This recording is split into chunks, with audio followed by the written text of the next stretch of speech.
So ordinarily we start a video walkthrough tour from the sidewalk and walk into the property.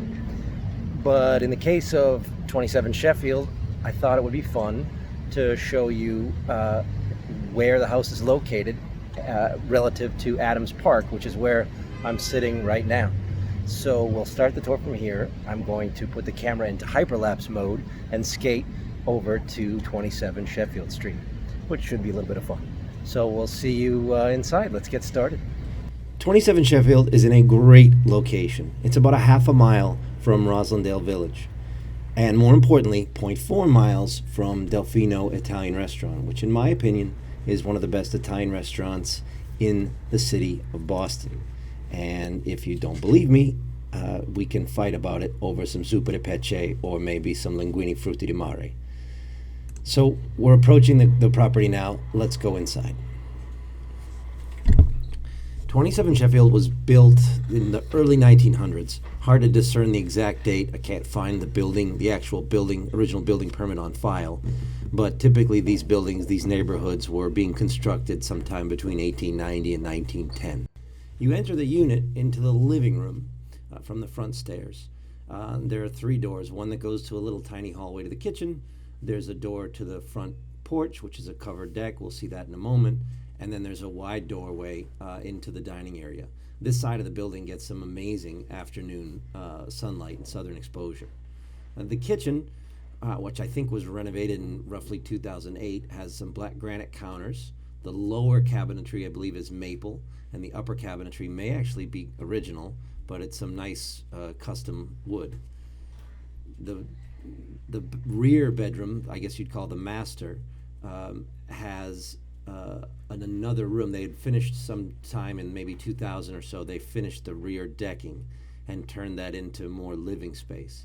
We'll take a look at that. So some folks use this as a walk-in closet. You can use it as an office. You could use it as a workout space. But it's definitely some valuable space, and it's sort of in the rear of the building, and it's surrounded by trees on the outside, so it's kind of a peaceful room to be in.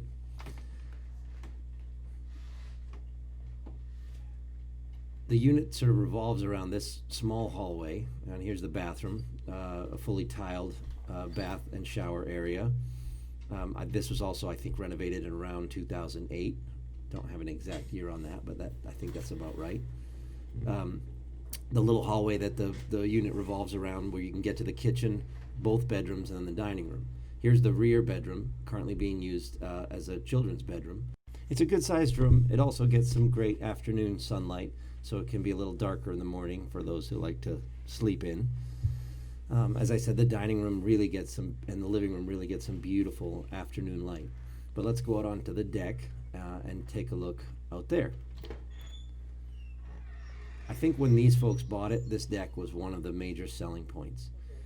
It's really a lovely place to sit, pretty much 7 to 9 months out of the year.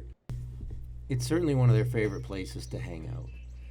It is a lovely neighborhood, as you will see when you come for a visit, but the porch itself has sort of a magical feel in that you can watch life go by below. There's neighbors that are super friendly and everyone's saying hi to each other.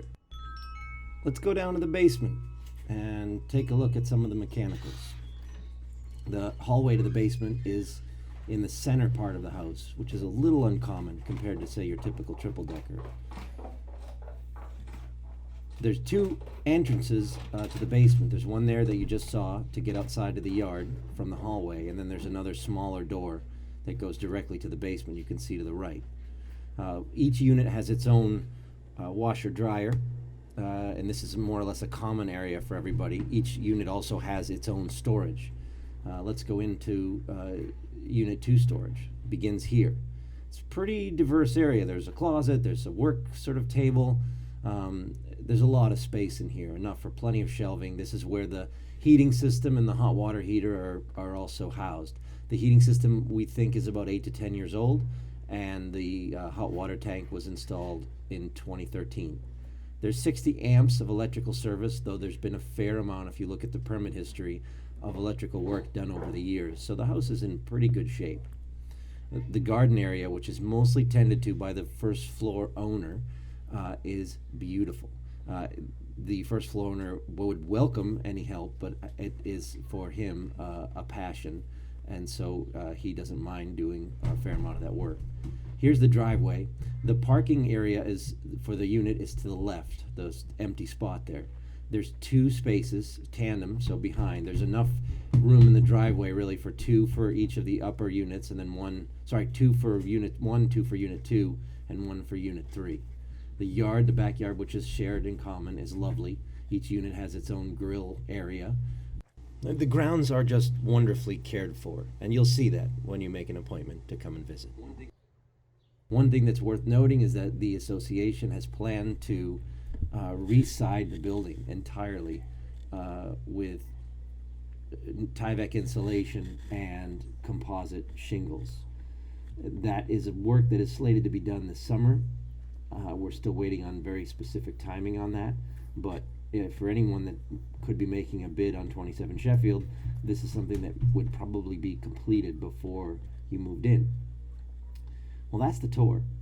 We thank you for taking a moment to watch this video before booking an appointment, and we hope to see you here for appointments this week and next. Again, you can see an appointment at 27, or make an appointment at 27sheffield.com. You can also go there for more for floor plans and other downloads. Thanks again.